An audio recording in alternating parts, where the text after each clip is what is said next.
So I think there's some sort of excos out there that are saying, "Oh, hang on a minute, is this safe enough for us to use?" What would be your answer to that, and to your response in terms of maybe what you've seen work in group, and then what you're deploying to customers? You've made a few points, and I don't know which one to start with, right? Sorry, I've got a habit of that. I do apologize. No, it's fine. I think one of the concepts that a lot of individuals and even nations don't seem to consider or think about is the concept of AI sovereignty and what it actually means, right? And that if you think about the concept of sovereignty, it speaks to what extent can a nation utilize its natural assets to gain competitive edge, whether it is economically or in the socio-economic space, right? So that means that to what extent do we understand what data we are generating as a nation? So similar to gold, as an example, in the South African landscape, we're rich in minerals. We understand we've got the rich data, but we then outsource the processing of the data to international organizations, and then we buy finished products. So in the AI space, I think if we don't speak enough about the concept of sovereignty AI, we then stand the chance of being colonized in the AI space, which means that in as much as we are generating our data, that is where the oil is, in inverted commas. If we then outsource the processing and management of that data, we are literally outsourcing future capability to external companies and external nations. And you get, as you can imagine, the concept of decolonization is something that takes generations to undo.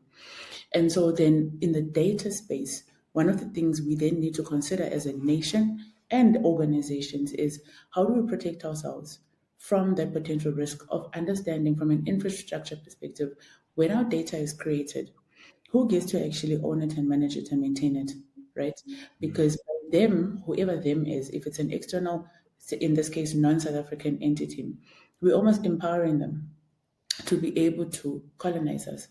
What that also means is that from a use case perspective, if we outsource the management of our data, processing of our data, we are losing our ability to actually own the capabilities of building our own use cases that will benefit our society. So to Peter's point about enabling our government from an AI perspective, if we were to outsource and not be very deliberate on how we actually maintain and store our data, we actually stand the risk of not being able to build solutions that are fit for our South African nations and citizens, right? So if you think about the health space, if all of our data is stored in a foreign capability from a storage perspective, they can almost control the kinds of use cases that we can build because we've outsourced it. And that's where the colonization concept in the AI sovereignty space comes in.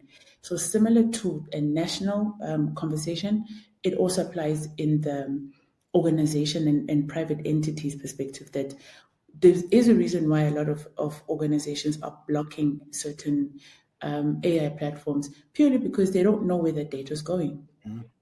So you could be innocently uploading a document, but you don't know who owns that the capability of processing the data and what they're going to be doing with it. So if you then upload confidential information, you are then exposing your organization to risk, right? So I think we don't speak enough about these. In the process of trying to accelerate adoption and use of these, we must also be very careful about what it is that we want to be exposed and what do we want to own as an enterprise or as a nation as a whole. So for me, those are conversations that we are yet to delve into, and we're almost in a protective state right now, where people on one side want to accelerate adoption, but on the other side, because there's so many unknowns and these conversations are not being held, decision makers are rather put guardrails in place that then also prevent innovation. So it's like a balancing act that we haven't yet gotten right. And through these kinds of platforms, we're able to then define from a sovereign perspective, whether it is through enterprise or state-wise, what do we want to own in the means of production of AI, right? And when we start having those conversations, we're then able to know what to protect and what not to protect. So I'm not sure if that answers your questions or actually opens more questions. Maybe opens a million if I more. can add to contribute to that question. Maybe so if you look at this from a different perspective, an enterprise or a telco deals with a lot of data, so which means we have to build an infrastructure platform ecosystem which has the right framework to ensure data sovereignty, etc., etc. And what we are also starting to see is that on some use cases, the reason that you don't see scale, it's because it points to data sovereignty issues. So that's why what you will see, and we are also doing that, is that from a multi-cloud perspective, we're driving a lot of how with the big multi-cloud providers, we can collocate in country from a data sovereignty perspective, because then you're ensuring that the use cases that you can deploy. So you can see almost all the multi-cloud, they'll have a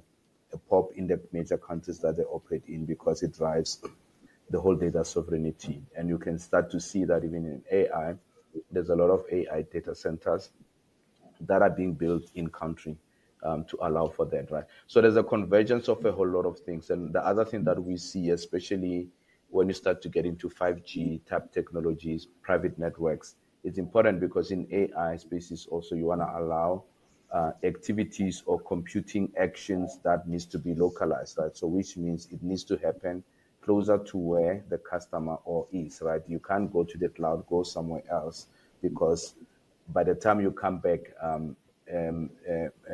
you'll be late in that response time, right? So that's what helps. And then also what we see is to make impact in certain industries, latency becomes important. On-prem, within a specific environment to respond becomes very critical, right? So there's all these moving parts that are kind of ensuring, and that's why typically a telco is a good partner to fintech ecosystem players, because we've learned a lot on our core business, and what we're doing is that we are taking this learnings and adopting it in terms of how do you allow for scale for use cases that have been built that could be on the borderline of data sovereignty, because you will know that when you work with telcos like us, all those things are thought through to protect the scale of the use cases. Yeah. Darren, can I just add something to what Peter's saying, which is quite fundamental in appreciating where AI is going and how telcos are actually strong enablers of AI sovereignty. Because of the elements that Peter was talking about, I think we really have not yet to appreciate the role that telco actually is playing in enabling AI sovereignty across all of the different industries. So not only from a fintech perspective, it's almost like an industry of industries when it comes to AI adoption and enablement, whether through the latency, access to data, we also have the skills, right? So that's quite a fundamental concept that I think is going to start playing itself out quite strongly in the coming months. So thank you. I'm going to ask Kevin something actually, and it's just occurred to me. I had this conversation earlier in the week actually with someone else who's a fintech, who's not necessarily at an enterprise scale yet, but certainly on the right path. And the conversation I had with them was, we want to set up an AI, an LLM, purely based on our own data. We want to have that on-prem, because we don't want access to it, and we want to have, Peter, you'll be able to explain this better than I will, but we want to have that sort of geo security where anyone outside the building, even if they're working remotely, can't log in, because it's central. And we were having this conversation and sort of talking around what they use it for and the analytics and the learnings and what have you. And then as we were sitting having dinner, his phone rang, and it was kind of the office block saying, sorry, the power's gone and the generator hasn't kicked in. That got me thinking, like, wow, okay, so this is kind of a real world situation where if I had an on-prem solution, and there was a power cut like this, which unfortunately, is relatively frequent across the continent. Where does that land you, especially if it's sort of mission critical services, that microservices that run on that, whether it be for payments or processing or whatever it may be? Kevin, what would be the answer in that particular case? How would you solve that? Yeah, that's you like the challenging questions thrown my side, right? Look, Darren, I think resilience is something that we are very, very proud of as well. And this is pretty much based on my earlier comment around our experience as a telco and having the joys of managing this kind of situations over a period of time. Vodacom is about 30 years old in South Africa.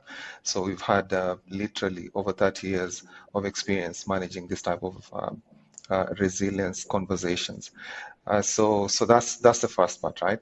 The second part is that if you look at, yes, we claim that we are resilient, and maybe we can provide those resilient architectures, those resilient infrastructure to our partners. In this case, our fintech customers. But where is the proof point? As in, who can actually go and independently verify that this is actually what we have? So that's why now the ISO certifications also become very, very critical. So we are ISO certified as well, or we have ISO certified infrastructure that is quite resilient. And then, the last one, especially now that you mentioned power, is that power is quite critical in terms of any data infrastructure, which is pretty much our data centers and cloud environments. Power is very, very critical, and this is something that we've been very passionate about over the last couple of years. Looking at how we provide that resilience from a power perspective, and it's not just in South Africa where we've been hit by a lot of power challenges of the last couple of years, which have really improved, and that's probably another topic that Peter will get into to tell you what we're doing in that space to impact a lot of industries, including financial services, but also in other parts of the continent as well. So how do you leverage different sources of power to create that resilience that a lot of our partners and ecosystem partners actually require? Okay, well, that was a good segue, Peter. Would you like to tell us kind of how you're solving that sort of the infrastructure I think to challenge? take into what Kevin just said, I mean, the power one is interesting. So obviously, as I said, right, we have to self-provide or create a robust data center infrastructure. Data or power becomes very critical. So what we had to do, not only for the data centers, but also our base stations, is that's the birth of the virtual winning platform. So Vodacom worked with our subsidiary we own, Mezzanine, to partner with Eskom and create a virtual winning platform that can allow for independent power producers to wheel their excess energy back into the grid, right? So that's something that we have done. But at the core of it, it came out of a need to do what? Have a resilient network that in the absence of the grid, Eskom, we are able to sustain communication and some critical services.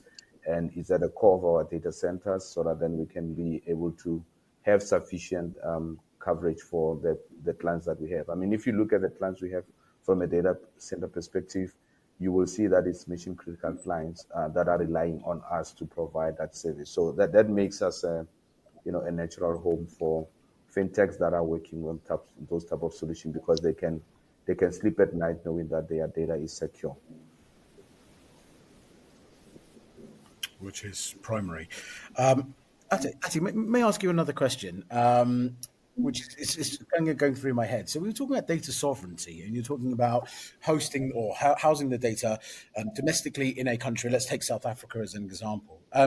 How does that work, though? I'm not talking from a data center side and sort of load balancing and things like that. I'm not talking at a technical level, but how does that work from a large language model perspective? So we have the big US Chinese companies that are developing these models that keep coming out. Every month there's a new update and there's a new model that comes out. If you're housing the data locally, how are you using an LLM to ensure that stays within the borders of the country? Is it a case of actually you having to develop, or Vodacom having to develop their own sort of variation of an OpenAI or Anthropic or something like that? How does that work? So you find that there's multiple ways that can be unlocked. So one of them could be, if you think about in our natural form right now, we are creating data, which is a representation of our cultural and societal norms, right? So what then becomes important is us being able to appreciate that by us capturing my home language is isiXhosa, we need to be very deliberate about what kind of data we collect and where it gets stored. And then from there, we will then be able to build our own large language models that are representation of our societal norms. Why that is important is, one, if we are not deliberate about doing that, we actually stand the chance of actually enabling our societal and even our cultures to become obsolete, because language is a custodian of our cultures. So, in the process of us being able to build the actual large language model capability, we then unlock that skill in house. So, what I see happening, and this is something we started doing in Vodacom, is, as an example, building our own translation models, right, within the environments where our data is stored. So that means that when we are engaging with a Xhosa customer, we are able to translate their language because we have the data within our colloquial concept, be able to service our customers in isiXhosa through using our chatbot capability. So those are the kinds of builds that we are being deliberate about internally to make sure that, because our data is stored in our data warehouses, because we know how secure our data is, we are then able to build our own large language models, and to a point where there's also even opportunities to build telco large language models, because the language and nuances of telco and how we engage as a telco, we actually stand a chance as an industry to build contextual large language models that will service our customers within the telco space. So those are, for me, the trends that I believe we need to start being deliberate about and unlocking as a organization. You kind of just answered the question I was going to ask you, which I was going to ask all three of you about, your predictions and trends for maybe the next 12 months. I don't think we can look anything beyond that, right? Because we don't have crystal balls. I think had we wound the clock back 2 years, we probably wouldn't be having this conversation, or thought we would having this conversation. So, Peter, if I can ask you that question, what do you see trends in the next 12 months? What's your prediction? Again, this is just your opinions, not that of necessarily Vodacom, but your own personal Yeah, prediction. so that question is broad, so I'll try to. So I think because here we're speaking with FinTech specifically. So the Kevin touched on a point around financial inclusion. Technology is an enabler for that, right? So what I foresee is that in the main, FinTech space is around solving problems, and you solve problems at scale. And for you to solve a problem at scale, you need what technology gives you an advantage to get to that point. Remember, in the past, when you want to solve a problem or develop, you need to buy a server, you need to do this and this and this, right? But today, because you are able to access a multi-cloud platform, that is normalizing access for everybody who has the greatest idea that they want to solve for. So a trend that I see is that the fintech space in South Africa in particular is too crowded because there's a lot of matured, it's coming from a matured financial services sector. So which means I'm seeing the emergence of more niche players in that space. But those niche players, in my opinion, for them to succeed, they kind of need to box smart around how they become an ecosystem player. So in my previous life at APSA, so what we were doing, we were looking to create a marketplace whereby fintechs that are potential disruptors, you adopt those products and then you bundle them as a bank's product and offer it to the customers, right? And vice versa, whereby you say, what are the core capabilities that I have as a bank that I can offer to the fintech community as APIs for them to do what they need to do. So I'm seeing that ecosystem play growing in the market between traditional bank, fintech, and telcos, and players that connect those dots will be able to drive the scale, because you need to be solving problems in an ecosystem approach. And if you want to solve problems where you believe as a player you will singularly win in that, I don't think those players are going to succeed. So players that become apply a mindset of ecosystem, co-competition, coexistence are the ones that are going to create and maximize the value in the value chain. So I'm seeing the emergence of players like that.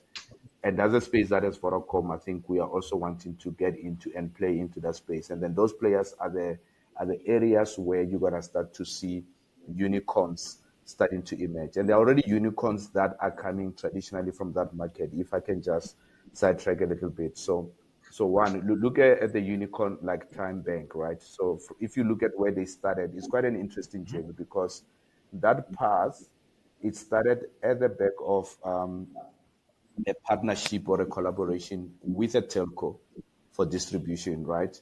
So that's ecosystem. It went to a partnership with a retail distribution player, Pick and Pay. That's an ecosystem play, right? Then you count the years and you look at the acquisitions that they have made to augment their play. You will see its ecosystem. Now there's a partnership and a collaboration with Sanlam, who are coming strong from an insurance space and a book. And that's how they're going to win, which means Sanlam doesn't necessarily need to become a bank because they have that in time. So I'm just using that as an example so that then, for me, that trend, it shows that a player who took an ecosystem approach has succeeded. And I think the more we take that approach, that's how we're going to succeed, especially for SA-based fintech players, right? I've spent the last maybe 2 decades talking around this subject, and it probably wasn't until about maybe a year ago, maybe 18 months ago, where that term fintegration, which Kevin's probably heard a million times. Fintechs were working with the banks, and the banks working with fintechs, and the banks against the fintechs, and the fintechs against the banks, etc., etc. I don't think there's ever been any glue. There's no one I'm really in been the in that glue. center of that You see, now ecosystem that's you kind of took pulling into my passion. together. So I think it's an area where I think players like Vodacom, we want to be the glue in that, right? And I think you're going to hear more of that coming. And then what you will see as well is that players that assume that role, that's where you're going to start to see the scale. So I think, Bruce, I'm keen to engage with you further on that topic because I see that as the tipping point of where the scale can be. I do as well. Now, Kevin, before you answer that question, because I'm going to ask you the same one, but other than I'm probably going to win the wooden spoon at the golf tournament in a couple of weeks' time, what's your prediction? Right? What are you betting on? If you were to say, okay, the market's going to go in this direction. Hearing what Peter and Ati have said about data sovereignty and that sort of integration, that glue, where do you see Vodacom Business, perhaps in 12 months' time, if we were going to come back on in the end of October 2026, what conversations are we going to be having? I think I have a crystal ball because I think my prediction will actually come to life, right? So over the last couple of years, there's a topic that has actually been very topical across the continent, which is around digital identity. So like I said in the beginning, especially when it comes to AI and data, you need the right trails to actually do anything big in that space, and that's where we come in. And I liked what Peter said about the glue actually connecting everything together and creating that ecosystem play that makes sense for all the players in that ecosystem to create value in the market and also generate value for themselves. What I see happening in the fintech space, because without the right, let's say, basic services that are provided at a national or continental level, it's very hard for them to actually do some of these things. And that's why you'll see in some continents or in some markets, there's some data sharing agreements or laws that are being passed, especially in the financial services space. But I think what's really, really critical is that digital identity, let's say, baseline that needs to be created. So I see a lot of governments, a lot of governments, especially in our region, and especially in South Africa, really bringing that to life, and not just digital identity in the sense that you need to sign up and you need a digital record of yourself to prove that you're actually you, but creating that sovereign digital identity where individuals actually have some say or some control on what they want to share with any service provider out there. And in this particular instance, the fintechs. This will definitely, create the next level of fintechs where they'll have access to this very, very solid digital identity or sovereign digital identity platform that will help them create some interesting innovations on top of and really, drive that kind of innovation that we need to see in the markets that we operate in. I think that the digital identity topic. It's so broad in itself. I know we were talking sort of, well, perhaps not philosophically, but practically when Ati was talking about data sovereignty. And I think there's a long debate and a lot of questions, not just from South Africa, but across the world. You see what's happening in the UK about, digital IDs and what have you. So I think there's a long way to go. There's definitely some benefits. I think looking at consumer behavior and consumer reaction, just on things like going cashless, certain stores not accepting cash anymore, and the kind of, I wouldn't say backlash, but the counter argument against that is something that's our hearts and minds, and an education thing, which I know Vodacom does exceptionally well in terms of educating markets and educating the population in terms of innovation and what's safe and what's not. So, kudos to you, or to you all. I think to finish off, I just wanted to say a very big thank you again to all of you and to your teams. It's no mean feat getting 3 executives from Vodacom together on a call on a Friday afternoon. So a big thank you to everyone. We're very much looking forward to seeing you at the African FinTech Festival and the South African FinTech Awards. And if there's any sort of passing comments, or perhaps if anyone's got any questions around what we've been talking about specifically today, the AI offering, the sort of services that an enterprise or a fintech can procure, where should we direct them, Kevin? Straight to you, or where would you like us to sort of send people? I think Peter was pointing Yes, towards me. Thanks for making me famous again. Yeah, definitely. So I look forward to meeting everyone at the FinTech Festival. We have a couple of other events that are coming up for the FinTechs in the region as well. So I look forward to that. The golf event coming up in about 3 weeks, and of course in 2 weeks' time, the dinner that you're actually planning for them as well in Cape Town. So I look forward to interacting with everyone that has actually been invited or will actually be joining us. In addition to that, we look forward to just showing you more about some of the exciting things that we will actually be launching in the market over the next couple of days. So really looking forward to this engagement, and of course the Africa FinTech Festival and the awards as well. Amazing. Well, thank you all very, very much. I'm off to go and practice my golf swing. Otherwise, I'm going to embarrass myself in front of Kevin and the rest of the team. So I'm going to go and do that. Have a lovely weekend. Thank you once again for all your time. And I hope to see you in a few weeks' time in Pretoria. Good stuff. Everybody. Thank you. Cheers. Bye. All right. Thank you.